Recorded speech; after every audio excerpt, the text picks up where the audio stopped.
Welcome to The Politicrat. I'm Omar Moore. It is Friday, August the 21st, 2020. To one of the most difficult moments America's ever faced. Four historic crises, all at the same time. A perfect storm. The worst pandemic in over 100 years. The worst economic crisis since the Great Depression. The most compelling call for racial justice since the 60s. And the undeniable realities and just the accelerating threats of climate change. So the question for us is simple. Are we ready?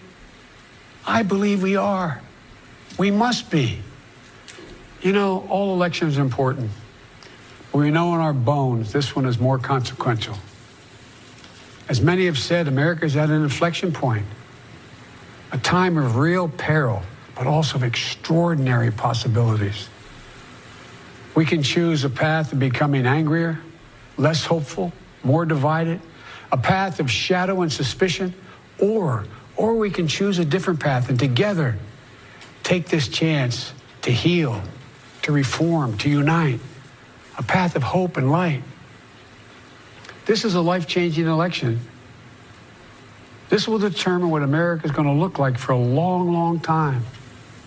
Character is on the ballot. Compassion is on the ballot. Decency, science, democracy, they're all on the ballot.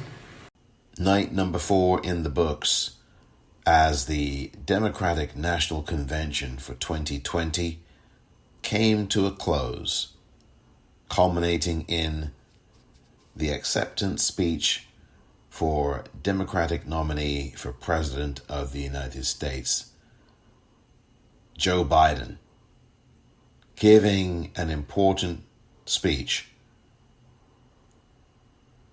and his vision for the country as this historic convention came to a close last night. On this episode of The Politicrat, a look at Joe Biden's speech and some of the events from the final night of the 2020 Democratic National Convention.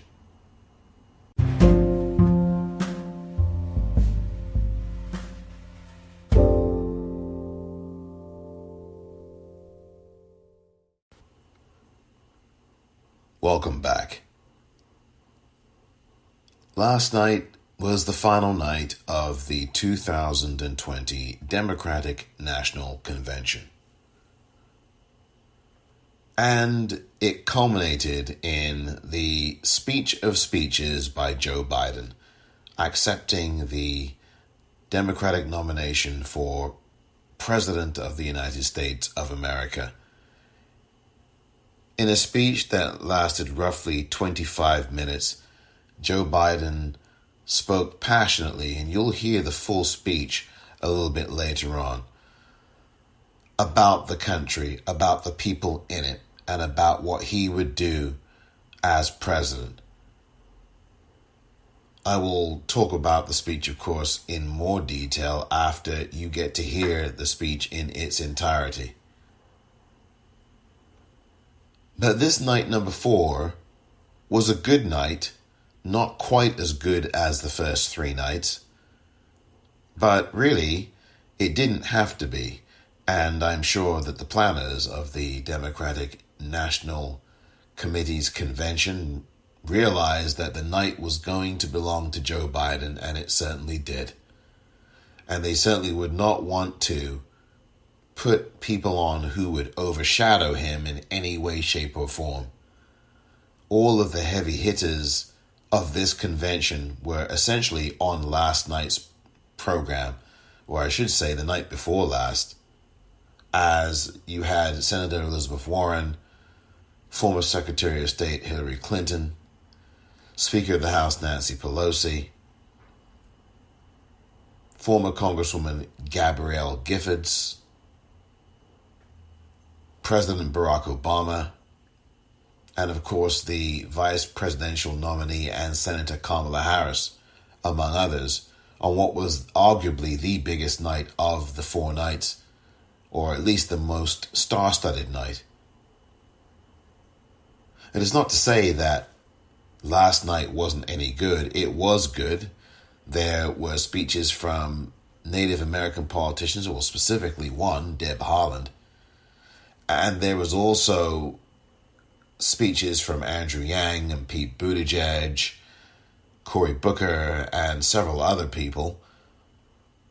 And there was a really good performance of Glory, the Oscar-winning song from the film Selma, directed by Ava DuVernay.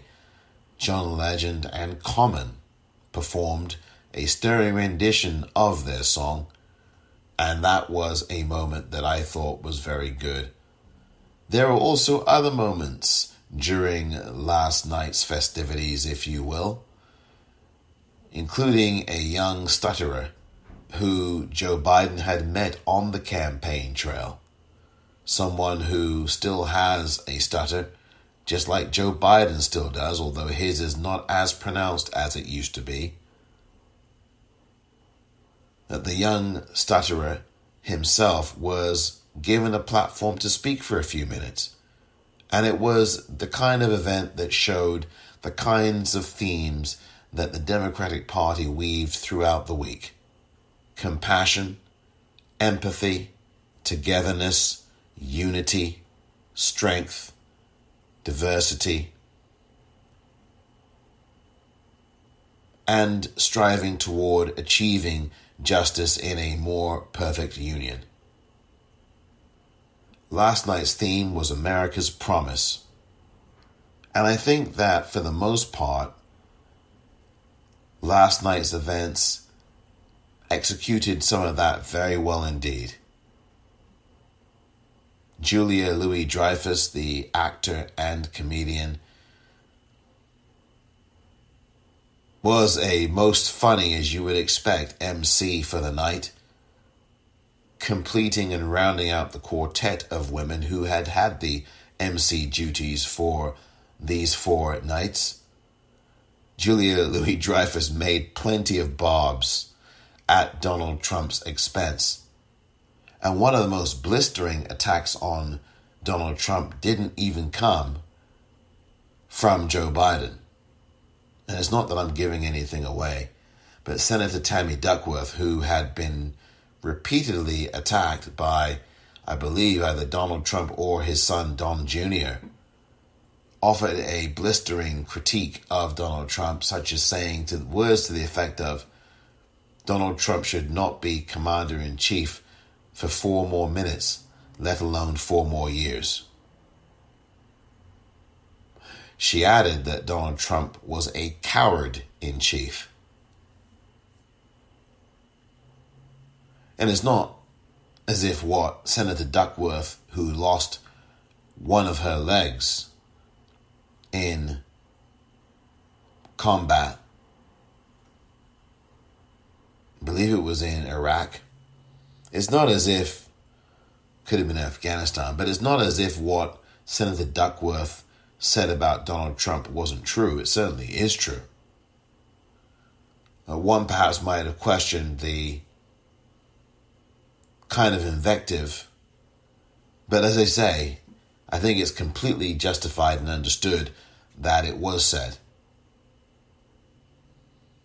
It was very, very clear last night that the events were much more heartfelt and lower key, given the fact that Joe Biden was going to speak in the last hour or so of the convention, in its final hour for 2020, was an emotional crescendo building toward Joe Biden's speech. And you could feel yourself being primed, if not downright manipulated, by the fantastic story of Joe Biden's family and how connected he is to them. And while I have had more than my fair share of criticisms toward Joe Biden, and you can go back to some of the previous episodes of this podcast to listen to them, I did find myself admiring his family admiring his commitment to his family, and also admiring the fact that he really is someone who believes in cherishing people that he comes into contact with. And of course, I am mindful of the issues that Joe Biden has. I am mindful of his record in the Senate, and of course, the allegations that Tara Reade has made against him. I am someone who believes Tara Reade. I think one of the things that fascinated me, though, about last night, and in fact the whole convention itself on the Democratic side, was the incredible whitewashing that had been done on Joe Biden in terms of not letting us really get to see the breadth of his record in the Senate.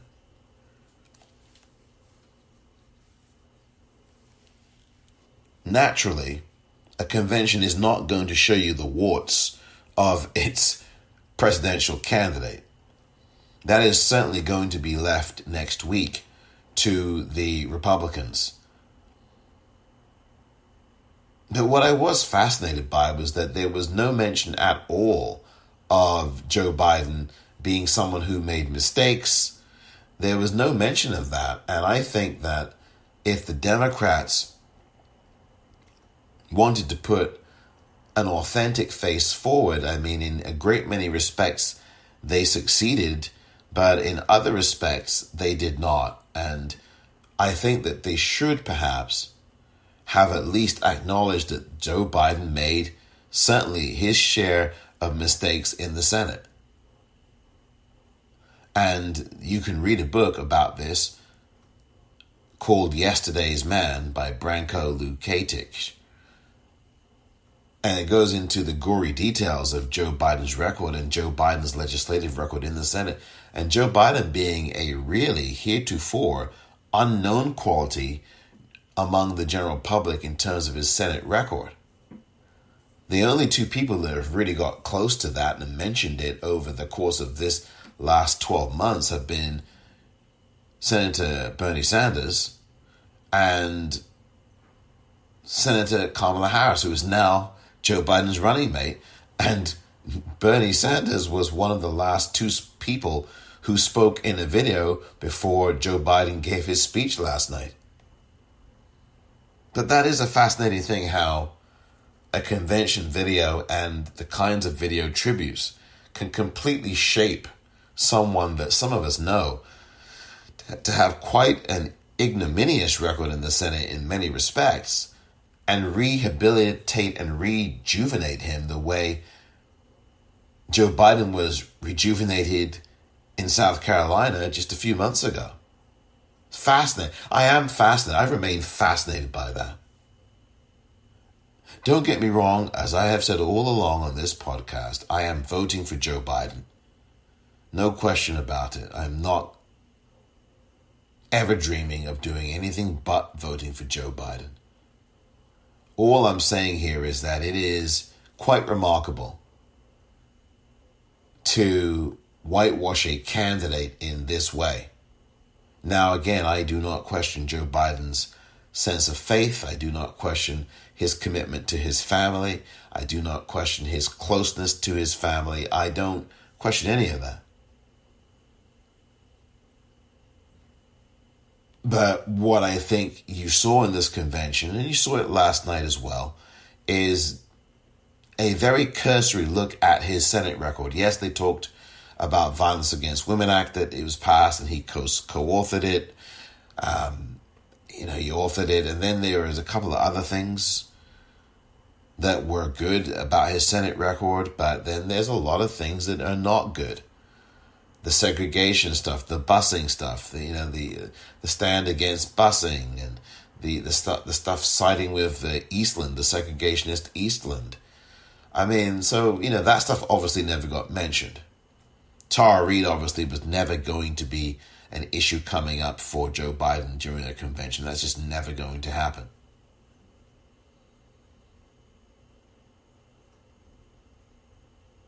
There were some moments in the convention last night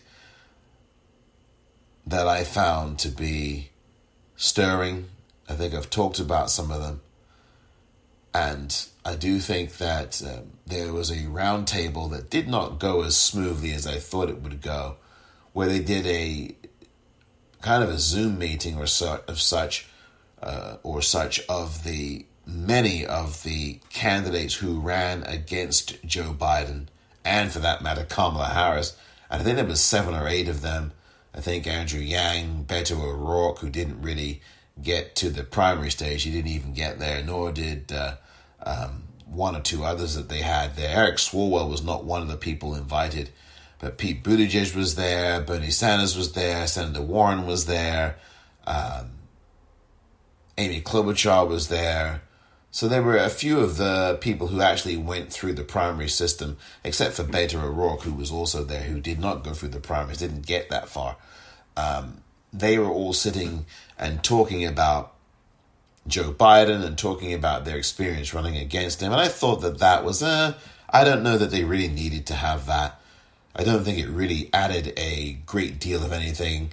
But I think it was filler. I really do think it was filler, and it was really about Joe. I mean, last night was about Joe. Last night was about Joe Biden. And I think that in that respect, the convention achieved its goal. And the theme of America's promise, I thought, was articulated well by many of the speakers prior to Joe Biden. And Tammy Baldwin, the senator out of Wisconsin, I think did that to a degree pretty darn well. Cory Booker, Andrew Yang, Pete Buttigieg, and of course a number of other people that appeared and spoke. And there was also an appearance by California Governor Gavin Newsom, and he was literally had sent a video from a redwood forest, talking, of course, about the wildfires that are happening out here. I can still smell the smoke as I record this. So there are fires, multiple fires burning up and down this state of California here. Many of them in Northern California, some of them down in Southern California. And this is, we're getting toward wildfire season, but this is also climate change, and that's something that that Gavin Newsom outlined.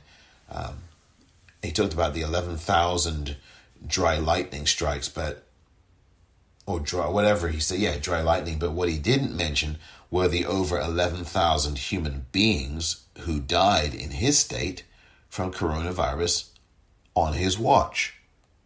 So, I thought that was interesting, to say the least. But Julia Louis-Dreyfus kept everything very light while really needling Donald Trump, and I think doing that pretty darn well, I might add.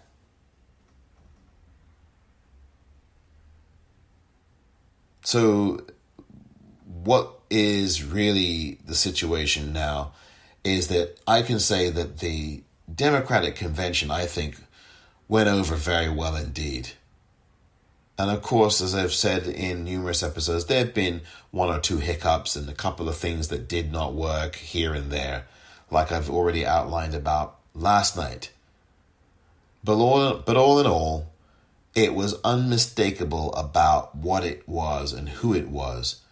Diversity, inclusion, building back better, which is, I think, a good slogan in this campaign. And it was also about recognizing what the potential of America can be if we all buy into it and commit toward moving the country forward and uplifting people and moving the ball forward for everybody. Night number 4 was not as good as nights 1, 2, and 3. But there was an emotional tenor to night number 4 that could not be denied. The culmination of that was the speech of Joe Biden. When I return, you'll hear that speech in its entirety. And that's coming up right after this.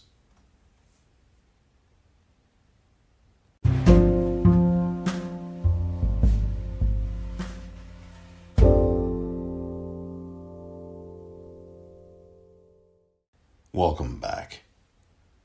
One of the things before you hear the entirety of Joe Biden's speech from last night, for those of you who weren't able to either watch or listen to the speech, one of the things that I really noticed a lot, particularly last night, was the constant push and appeal by the Democratic Party to vote, to register to vote, to text vote to 30330. That text number gives you access to all of the places where people can vote given their state, based on their state. Well, obviously they get to vote in one place, but if they're doing early voting, if they're doing absentee ballots, whatever it might be, that number is the one you want to text, and that brings you straight to, I believe it's Joe Biden's campaign, but that text 30330 apparently gives you all the kinds of things you need to know when you are casting your vote and where you cast it.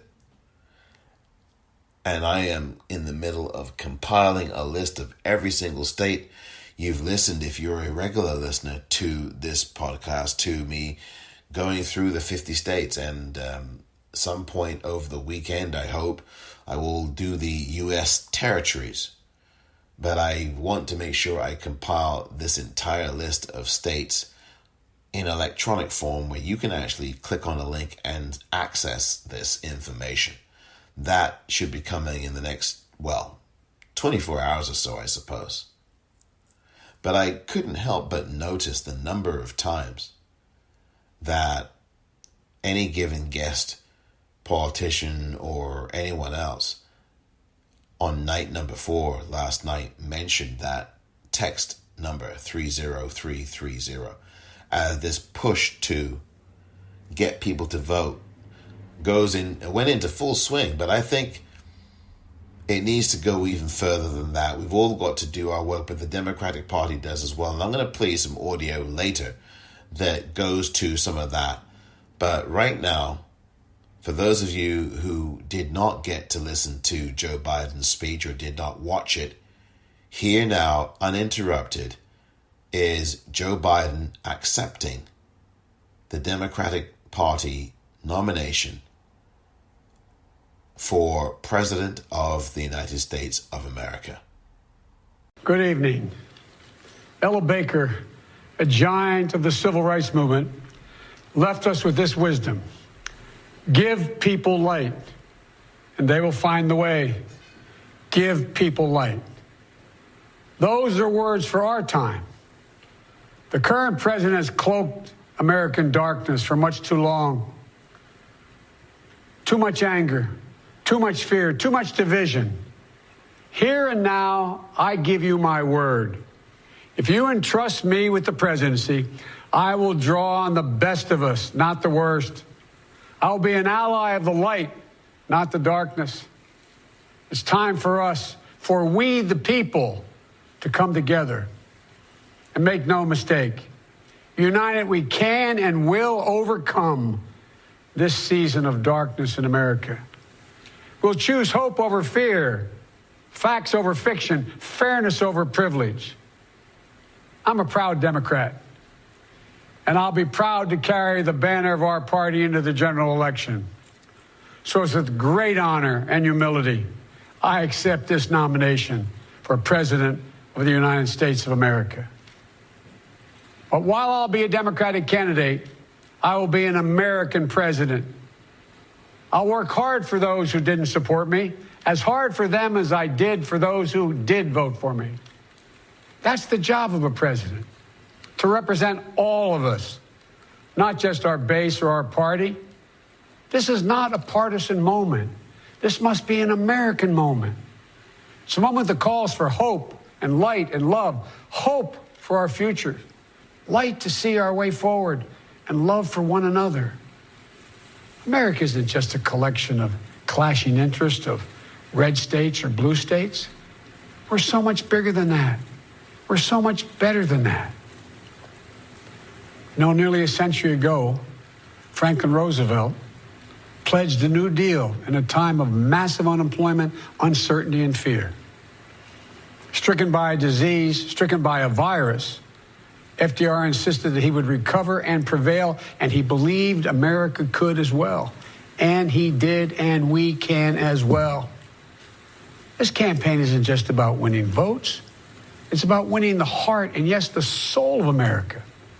Winning it for the generous among us, not the selfish. Winning it for workers who keep this country going, not just the privileged few at the top. Winning it for those communities who have known the injustice of a knee on the neck. For all the young people who have known only America being rising inequity and shrinking opportunity, they deserve the experience of America's promise. They deserve to experience it in full. You know, no generation ever knows what history will ask of it. All we can ever know is whether we're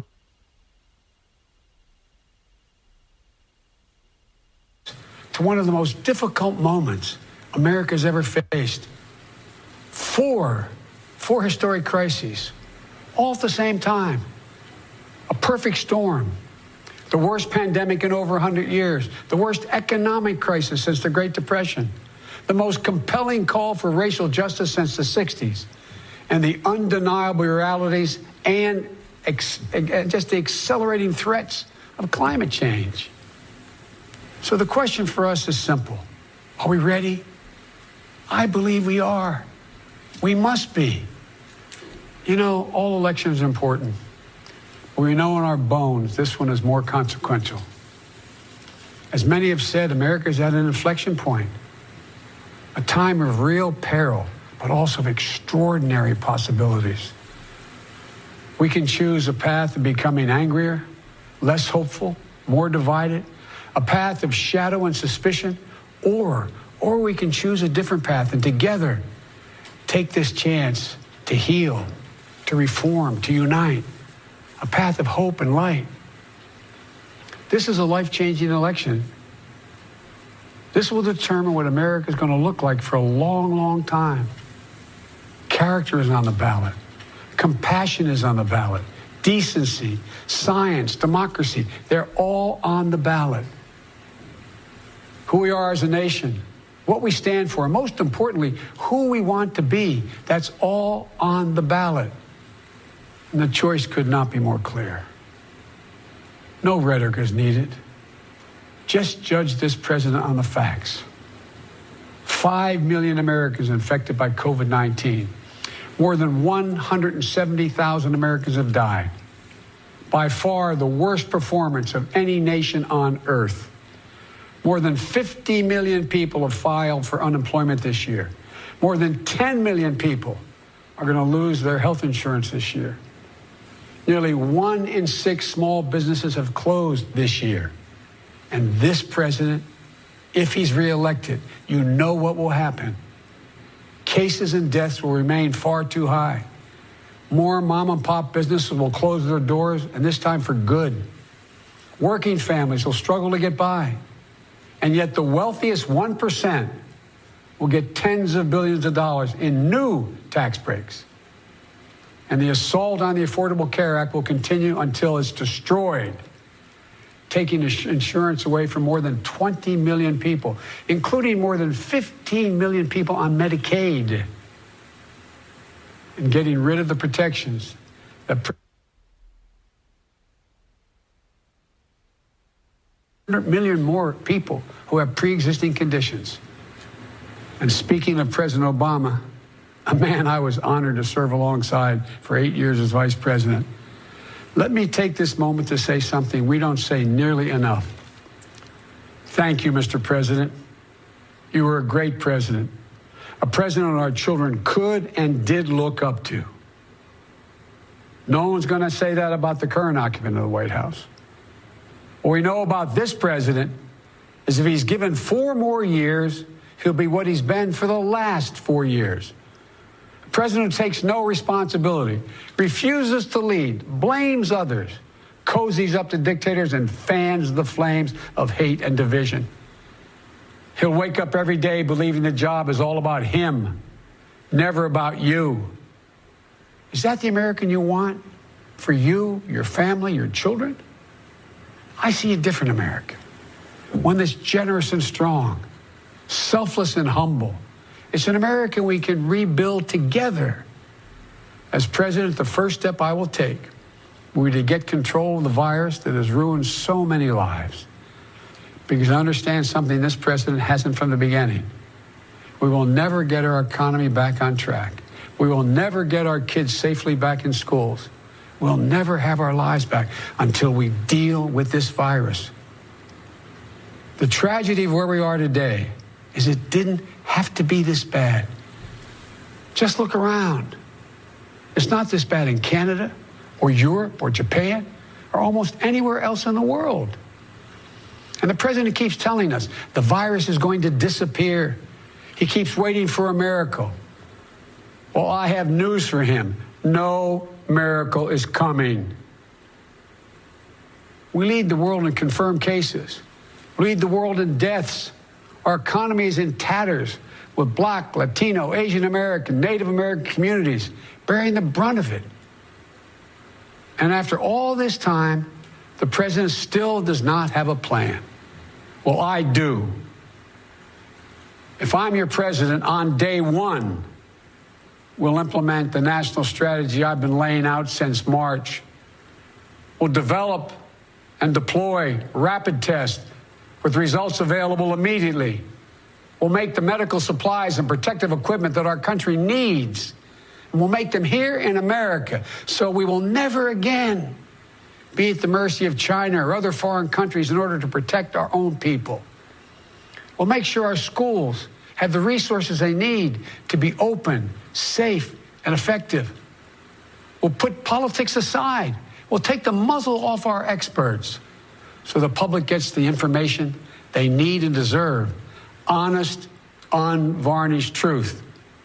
They can handle it. We'll have a national mandate to wear masks, not as a burden, but as a patriotic duty to protect one another. In short, we'll do what we should have done from the very beginning. Our current president has failed in his most basic duty to the nation. He's failed to protect us. He's failed to protect America. And my fellow Americans, that is unforgivable. As president, I'll make you a promise. I'll protect America. I will defend us from every attack, seen and unseen, always, without exception, every time. Look, I understand how hard it is to have any hope right now.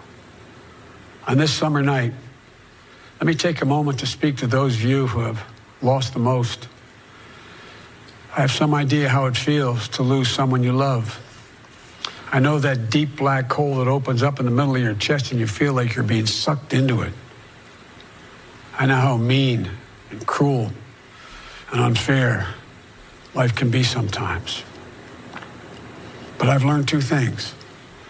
First, your loved one may have left this earth, but they'll never leave your heart. They'll always be with you. You'll always hear them. And second, I found the best way through pain and loss and grief is to find purpose. As God's children, each of us have a purpose in our lives. We have a great purpose as a nation to open the doors of opportunity to all Americans, to save our democracy, to be a light to the world once again, and finally to live up to and make real the words written in the sacred documents that founded this nation, that all men and women are created equal, endowed by their Creator with certain inalienable rights, among them life, liberty, and the pursuit of happiness. You know, my dad was an honorable, decent man. He got knocked down a few times pretty hard, but he always got back up. He worked hard, and he built a great middle-class life for our family. He used to say, Joey, I don't expect the government to solve my problems, but I sure in hell expect them to understand them. And then he'd say, Joey, a job is about a lot more than a paycheck. It's about your dignity. It's about respect. It's about your place in the community. It's about being able to look your kid in the eye and say, honey, it's going to be okay, and mean it. I've never forgotten those lessons. That's why my economic plan is all about jobs, dignity, respect, and community. Together we can and will rebuild our economy. And when we do, we'll not only build back, we'll build back better.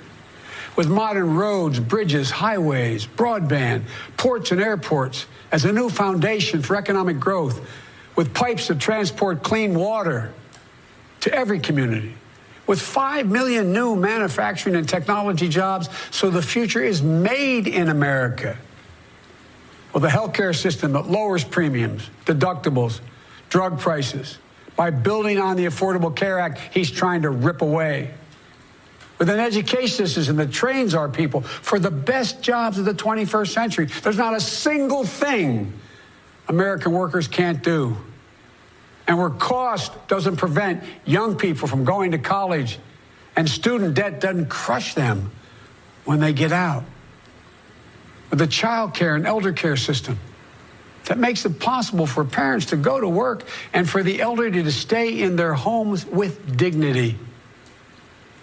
With an immigration system that powers our economy and reflects our values. And with newly empowered labor unions. They're the ones that built the middle class. With equal pay for women, with rising wages you can raise a child on, a family on. And yes, we're going to do more than praise our essential workers. We're finally going to pay them. Pay them. We can and we will deal with climate change. It's not only a crisis, it's an enormous opportunity. An opportunity for America to lead the world in clean energy and create millions of new, good-paying jobs in the process. And we can pay for these investments by ending loopholes, unnecessary loopholes, and the president's $1.3 trillion tax giveaway to the wealthiest 1% and the biggest, most profitable corporations, some of which do not pay any tax at all. Because we don't need a tax code that rewards wealth more than it rewards work. I'm not looking to punish anyone. Far from it. But it's long past time the wealthiest people and the biggest corporations in this country paid their fair share. And for our seniors, Social Security is a sacred obligation, a sacred promise made. They paid for. The current president is threatening to break that promise. He's proposing to eliminate a tax that pays for almost half the Social Security without any way of making up for that lost revenue, resulting in cuts. I will not let that happen. If I'm your president, we're going to protect Social Security and Medicare. You have my word. One of the most powerful voices we hear in the country today is from our young people.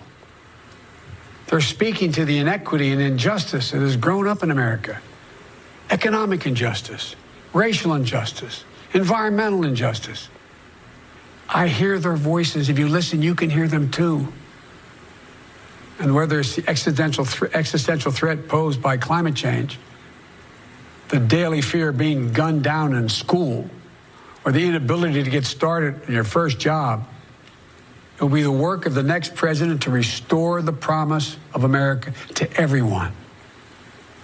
And I'm not going to have to do it alone, because I'll have a great vice president at my side.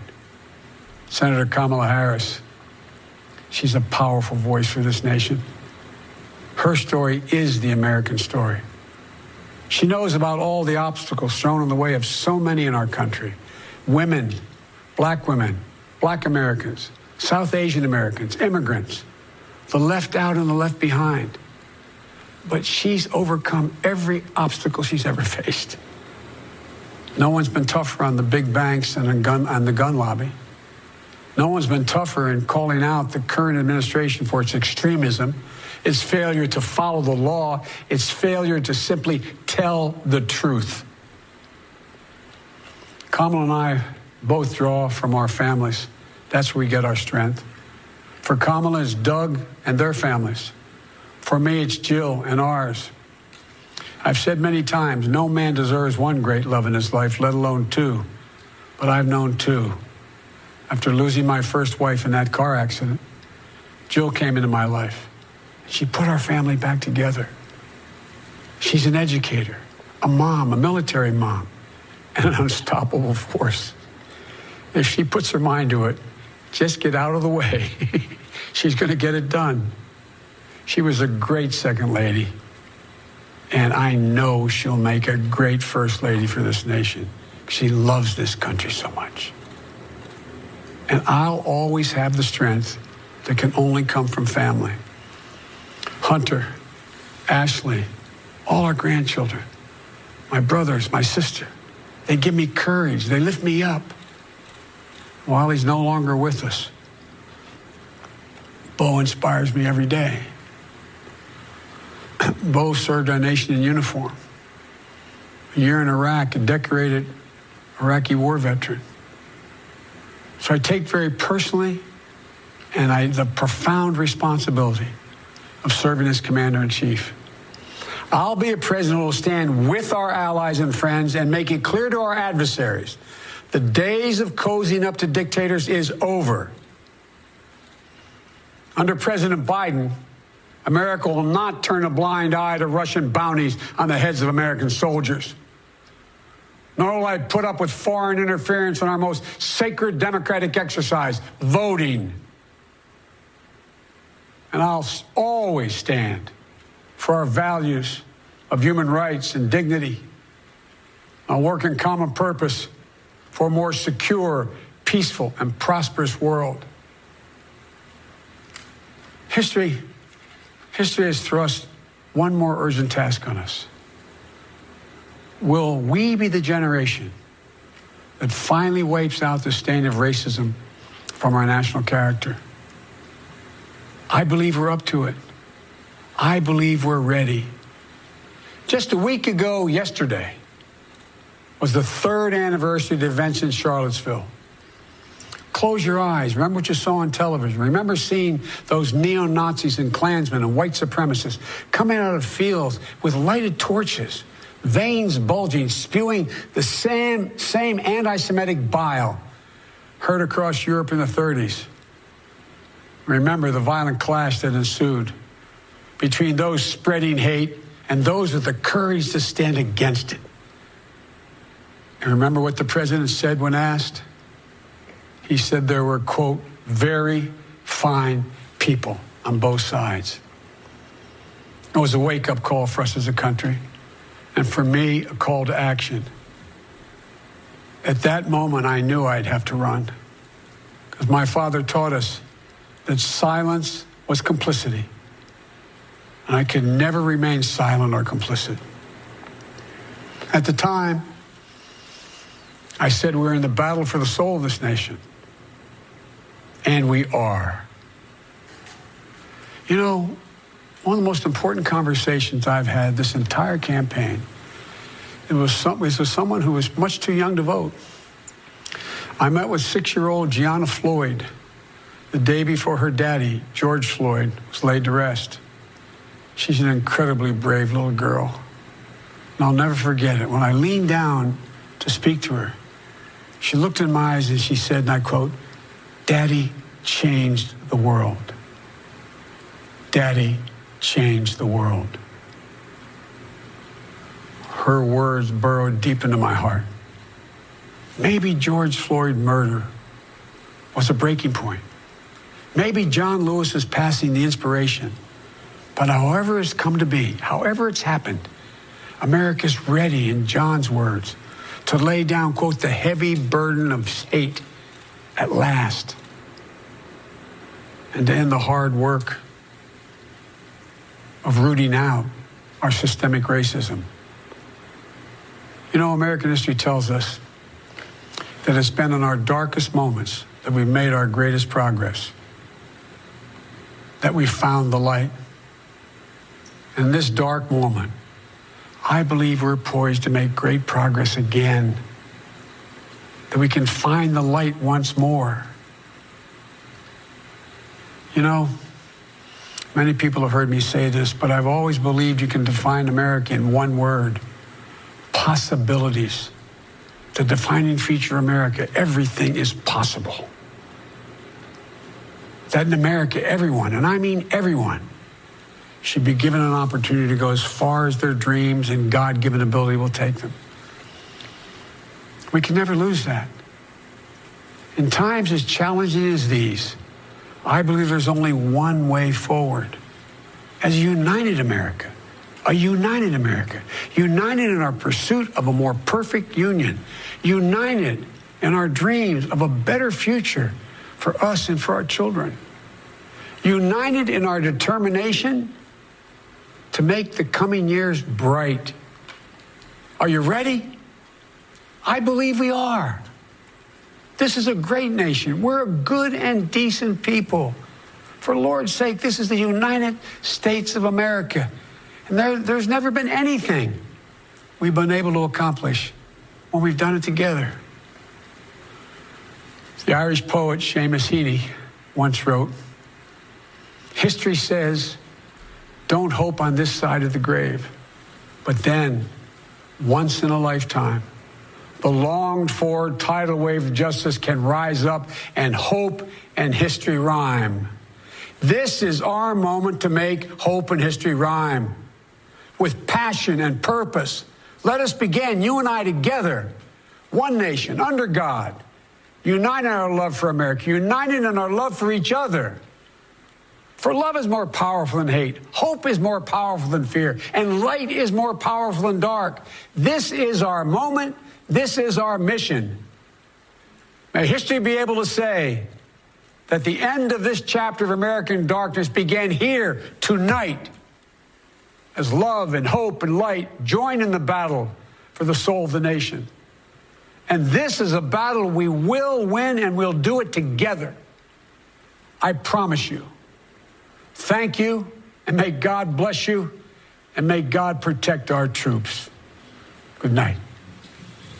Joe Biden there last night speaking in Wilmington, Delaware, accepting the Democratic Party nomination for President of the United States of America. What did you think about the speech? I thought the speech was very good, and I thought he was very good in delivering it. Now, what is customary and what has been tradition, and I'm not saying that I'm defending this or even supporting this.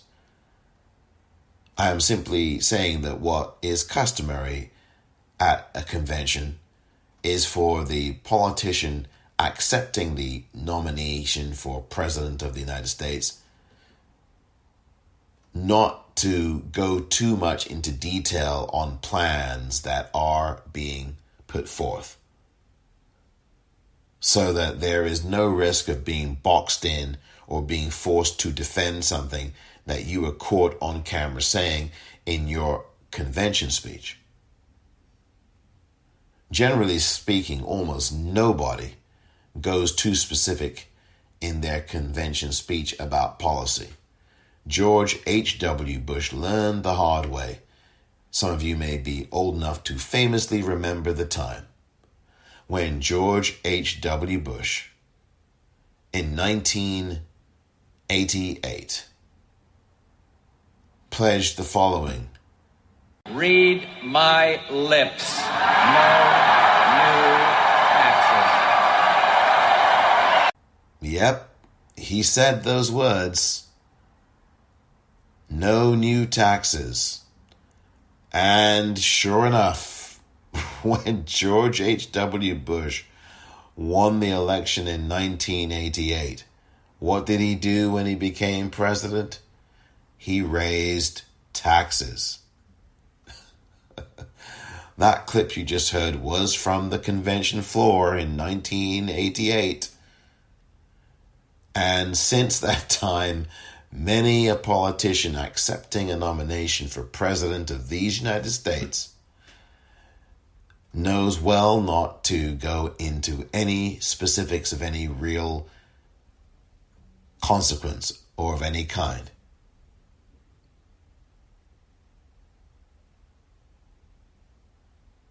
So there are lessons to be learned.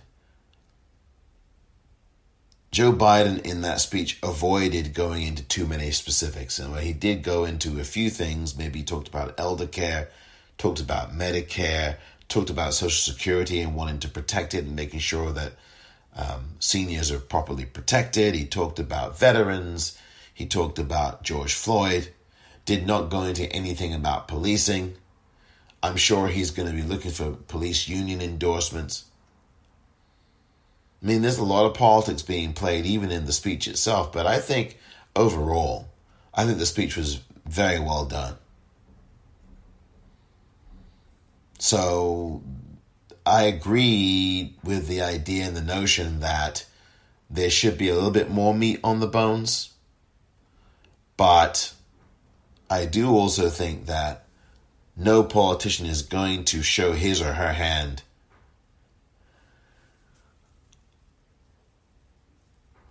so early on. They're just not going to do that.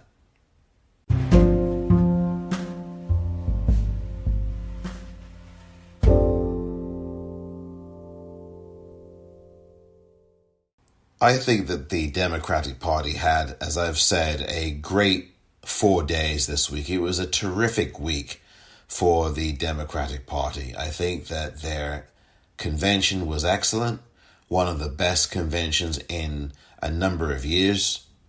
I think that the fact that there was no audience helped the Democrats, because lots of times when you have a big audience, the television audience feels very remote and feels very estranged.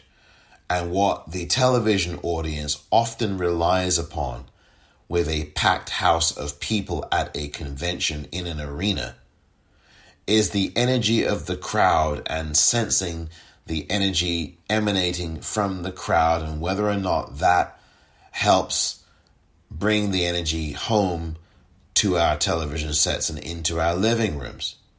A lot of that, of course, is actually up to the person speaking.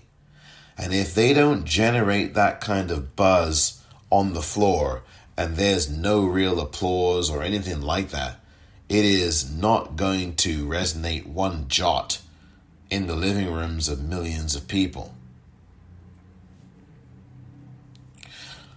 But I think this format really helped the Democrats because it forced everybody who spoke to speak intimately and not go for the standard applause line that every politician goes for when he or she speaks, when they speak. I think that this forced the Democrats to be a little bit more sharper with their message and to play less to cameras and more directly to the moment and to the intimacy of the television screen and your home. I think that President Barack Obama, of all the speakers, and also Michelle Obama, were very good at this. They really did connect with the average person in their living room. Whether it was Michelle Obama's what I call a fireside chat of truth that really burned through the television screen, burning through meaning that it seared, it was searing. It was a really good speech. And whether it was President Obama's speech on Wednesday night when he was urging the United States of America to pay attention to the real reality that the country could cease to exist if Donald Trump were to steal another 4 years in office. And then he definitely wouldn't want to leave. So while it was, I think, a triumphant night and a triumphant week for the Democrats, and Lord knows what we're going to see next week from the Republicans will be an absolute horror show, one of the things the Democrats did not address were some blind spots. Take a listen to this piece of audio. And this is going to be the downside, I think, that needs to be talked about and opened up and examined. This is from earlier this week, and it featured former Chief of Staff of President Obama, Valerie Jarrett. Listen to what she had to say to Kate Baldwin of CNN earlier this week. I want to get your take, Valerie. Julian Castro has been vocal, and he is not alone in saying that the convention program features too few Latino speakers. He's even warning of a potential slide of Latino support for Democrats. That's in a new interview with Axios. Do you see that? I don't, and I actually think that we're just now entering this next phase of the election cycle, the general election. I think that the momentum is growing by the moment. I think that there was broad support for the lineup last night. It did reflect the diversity of not just the party, but our country. And I think it was important to Vice President Biden to include people who are Republicans, people who have been in the business community, regular Americans to tell their stories. And so I'm pretty confident that when we get down to the election, that the Latino community will come out in full support of Vice President Biden and Senator Harris, who's very popular with the Latino community. Valerie, thanks for coming on. Appreciate it. You're welcome. You're welcome, Kate. That was Valerie Jarrett earlier this week on Kate Baldwin on CNN.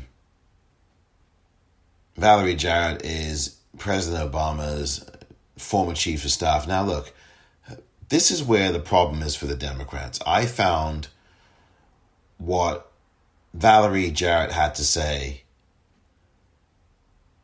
tainted at best with arrogance, disregard, dismissiveness, and a little elitism and presumptuousness. Oh, well, I'm confident once the election comes around that Latino support will be there. Well, just because you say it's going to happen doesn't mean it will. What the Democratic Party needs to do is work harder to bring in a stronger, more solid black male base, although there's no question the Democrats are going to win amongst black men.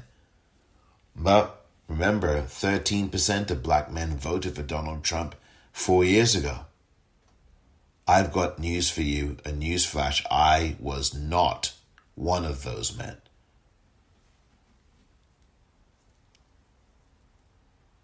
But this is going to be something that the Democratic Party must do. They must work harder and stop taking certain groups for granted. Julian Castro had a very legitimate query at best. Why, in a party that claims to be this diverse party, are you only having 3 Latinos on in prime time? And they bumped that up, I think, to 5. But why is it that you are disregarding a block of the base that could really not only help you win, but is the future of the country? It's a majority population of Latinos, Latinx, in California right now. So why would Democrats choose to ignore those voices and not put nearly enough of them on the primetime stage to speak? And they should have. That's one of my big laments about this convention, as good as the convention really was, and it was well executed for the most part. The big weakness is that they did not reach out to be more inclusive. Yes, as Valerie Jarrett cites, oh yes, there's lots of diversity, and it's true, but they were not inclusive enough. And there's a big difference between being diverse and being inclusive.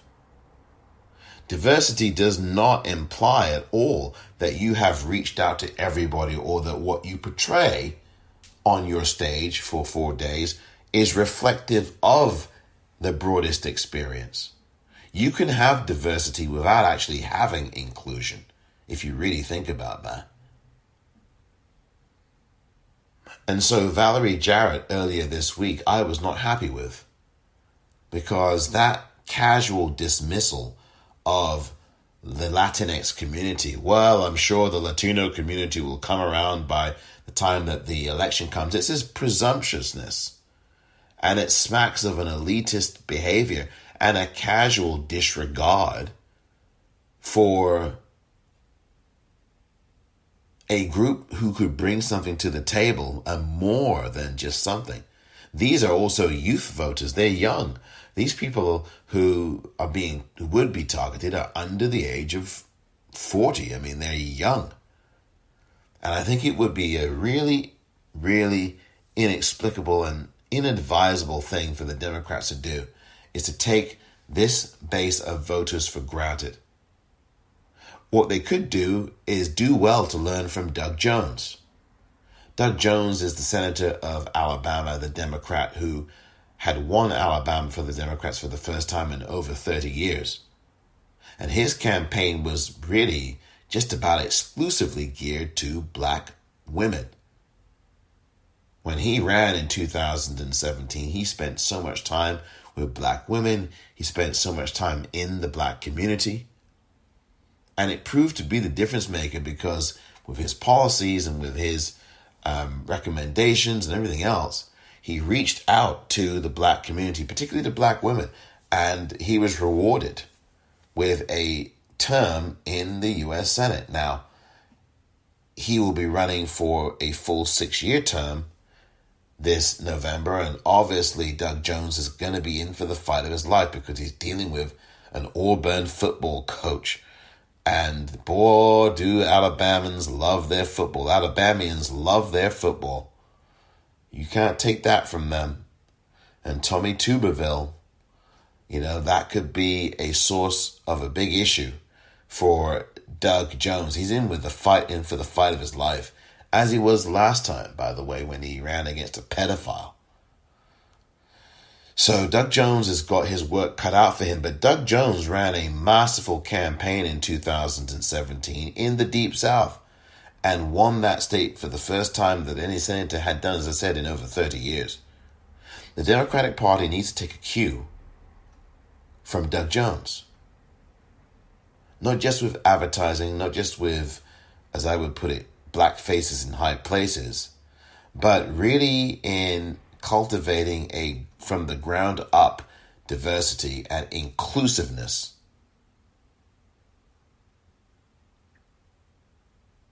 That's the mission here. And I think that Valerie Jarrett has got to, and not just Valerie Jarrett, I don't want to be picking on her, but these are the kinds of people who have the ear of the most powerful people on the planet. And I don't think it's a good idea to dismiss swaths of the electorate or pander to them. Speak to them with real issues like you would speak to white voters. This same issue came up last night on CNN with Angela Rye speaking to Don Lemon and Paul Begala and Chris Cuomo. Well, here is last night Angela Rye alongside Chris Cuomo and Don Lemon and Paul Begala.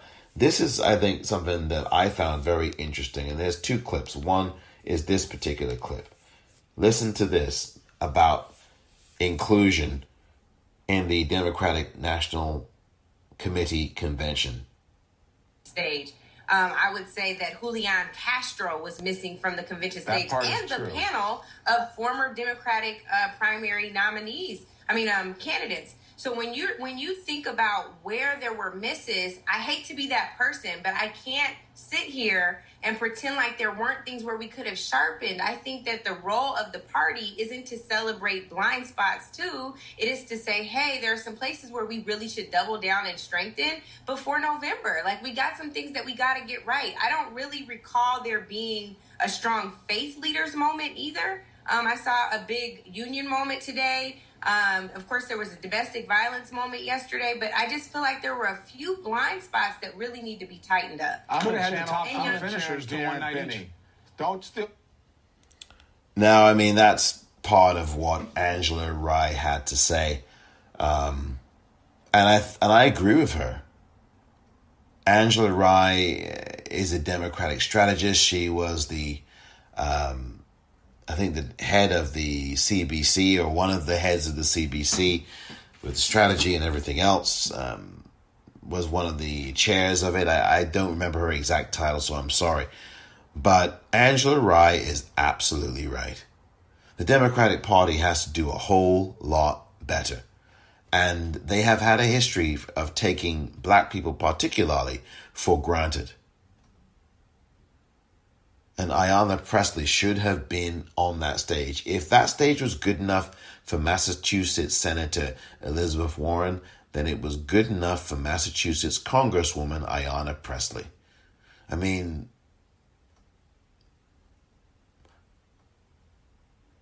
it's simple.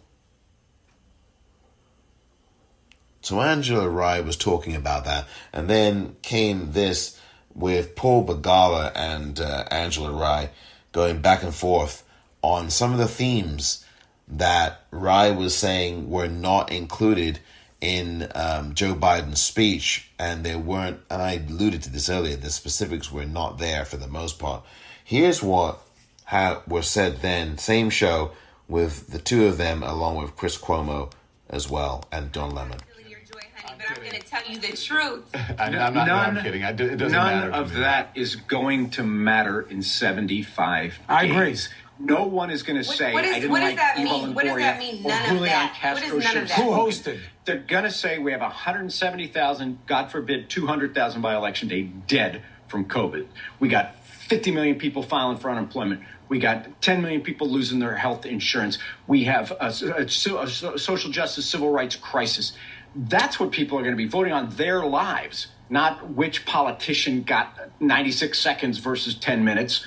It's all we have to talk about. It's our job to analyze, but it's not what's going to drive this election. This is a very, very big election. But Paul, the one thing that I would say to you as someone who's, been a part of the Democratic Party for years is that it would be great if you could at least acknowledge that this is a space where there are consistent blind spots. Every convention, there are challenges around the minority vendor utilization. There are challenges around staffing and hiring and all of these things, and who and how diverse the stage is. And it's not just a reflection of the program, it's a reflection on candidate recruitment. It is a reflection on Capitol Hill offices and how diverse state and local offices are. We can't say that we're a big tent party when it's time to collect the votes, but not when it's time to distribute the power. And I'm saying those are the things that we need to reckon with and really ensure that we're tight. This is not a case that I'm prosecuting against Donald Trump. I want the party to get better because the party should get better. Forget Donald Trump. He's a non-factor, right? Like he is never not. Forget Donald Trump. He's the president of the United States, and 172,000 people are dead who shouldn't be dead because of his incompetence. You and your Our troops have discipline. bounties placed on their heads because of his lack of leadership. I'm saying this is an existential crisis. I think President Obama. I understand that. I'm not confused and about I think that. we should. I'm going to just follow what President Obama said. I appreciate you and your message discipline is sticking to what President Obama said. In this moment, as we talk about how to ensure the party is its best and how you can drive turnout and we're not arrogant like we were in 2016, we have some things to tighten up. Full stop. I'm not talking about Donald Trump, the impact of coronavirus, the way in which he's used and abused the military, or voter suppression. I know all of those things. I am crystal clear. There still remains a fact that the party is not leaning into and ensuring that they're growing a base of younger voters and people who they need to turn out this year, so we don't repeat what happened. Let me ask you: is this the moment to talk about it? If you're a Democratic strategist, or if you're a Democrat, is this the moment and the platform to discuss that, or is that in a DNC meeting when what you're trying to do in an election and with politics is to win? Is that what's going to get you to win right now by focusing on those things, or is it, as Paul says, the big picture, the existential threat? The other things can be handled. You talk about that when you have a DNC meeting, when you're doing the post-mortem after the election and you have won the election, rather than getting distracted by things, yes, that are important, but that may not get you over the finish line. And here's the thing. We lost in 2016 in part because of some of these things. so we can continue to say we right. enjoy You lost our because you lost in 2016 because you were focusing on the wrong things. People were shouting down their allies. People were helping Donald Trump shout down Hillary Clinton in public. People were helping Donald Trump, helping the other party, in the Democratic Party at least, to focus on things that maybe you didn't want to focus on in public, things that did not get you to win.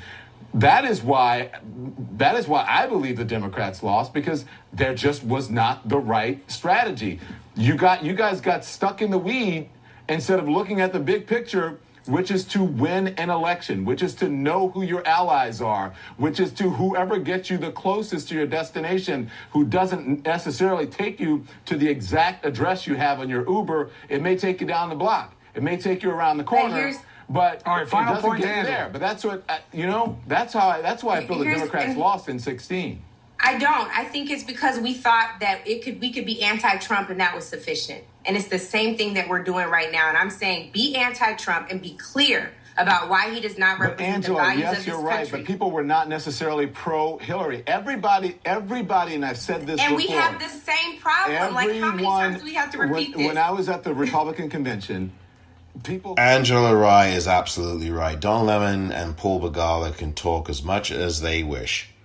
The fact of the matter is that Angela Rye, a black woman who knows how to articulate these issues and just get to the heart of them, right to the heart of it all, because of the great work that she's done over the years in these fields and these political spheres. She's absolutely correct. And these three men, I mean, not so much Chris Cuomo, but clearly Don Lemon and especially Paul Begala, they just completely ignored her. They did not listen to what that young woman had to say. Typical men.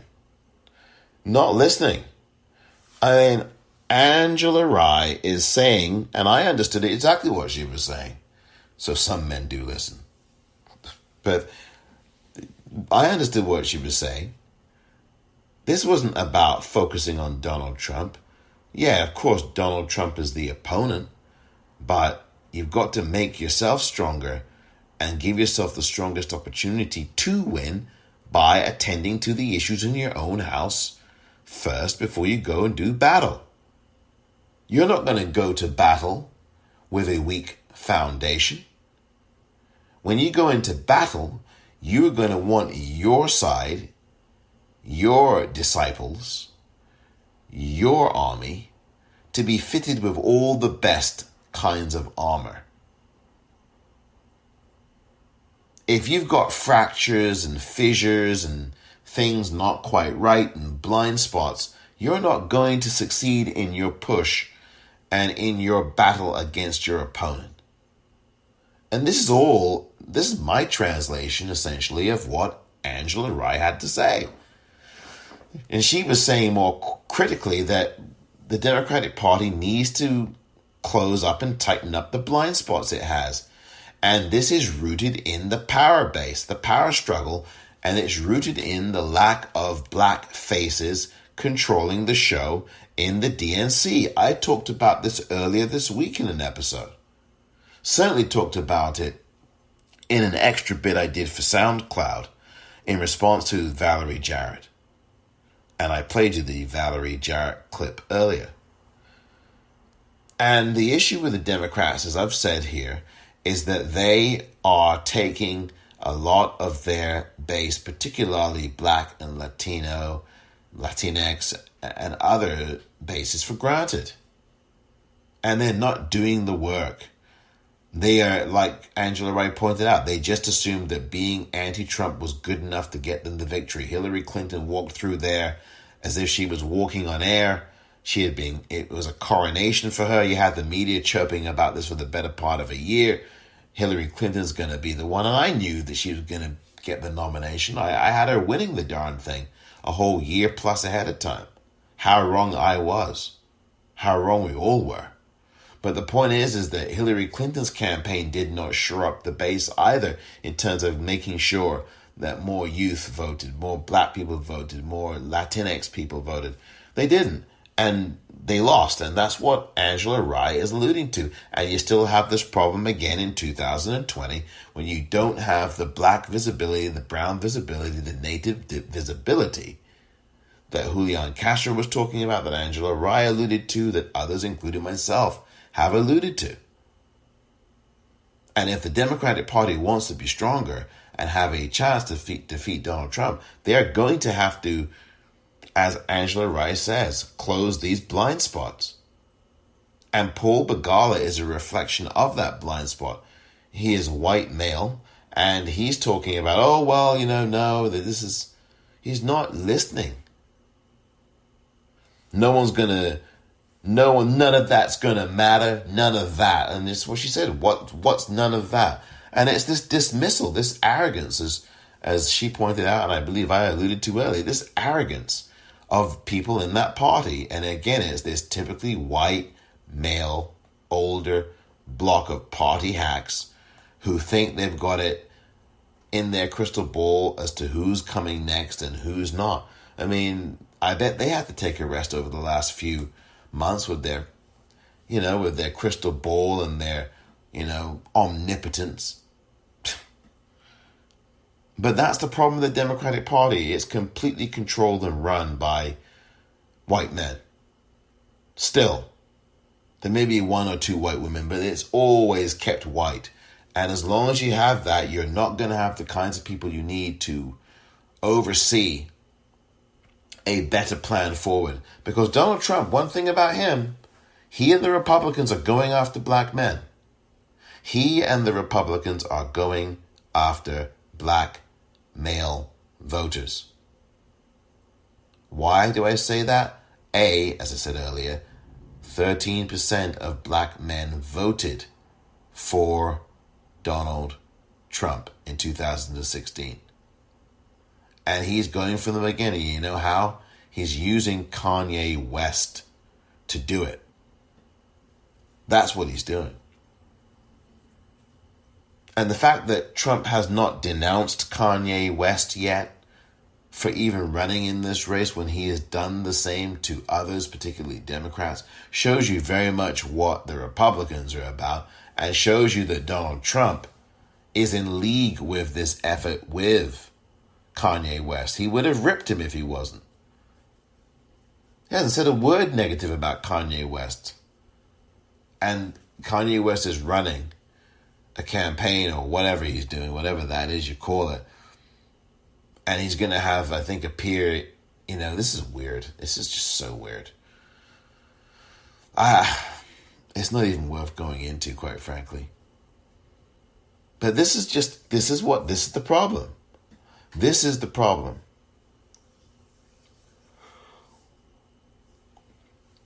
I mean, the Democratic Party, as I said, whether it's Jarrett, whether it's Paul Begala, whether it's, I don't know if Don Lemon's a Democrat or not, but whether it's those two people, Jarrett and Begala, there's just this tone deafness about what that's going to look like when you do something. And especially now when everybody is talking about Black Lives Matter and you picked a black running mate, but then you won't do anything with the inner circle. I mean, these are the issues and the legitimate concerns that I have as well. I share a lot of the concerns that Angela Rye put forth.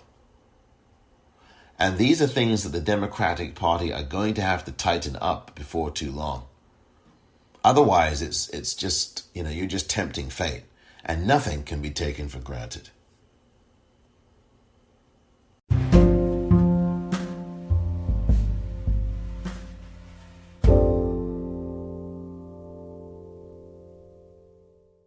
This continuing battle and this continuing struggle for power in the Democratic Party will continue until it no longer does. And there needs to be a transformation of the party. And I do think that the progressive movement is taking those steps by getting qualified people into office, people who are progressive. I guarantee you 4 years from now, the convention will be a whole lot more diverse than it presently is. And I'm not talking about the presentations on video. I'm talking about actual speakers. And I'm talking about people who are running the show. not just the campaign event manager.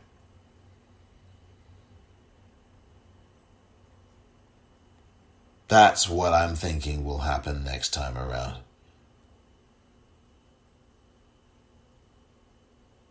The Democrats had a fine week. But as I have pointed out, and as Angela Rye has pointed out, and as Julian Castro has pointed out, and numerous others have pointed out, there is still a lot of work to be done.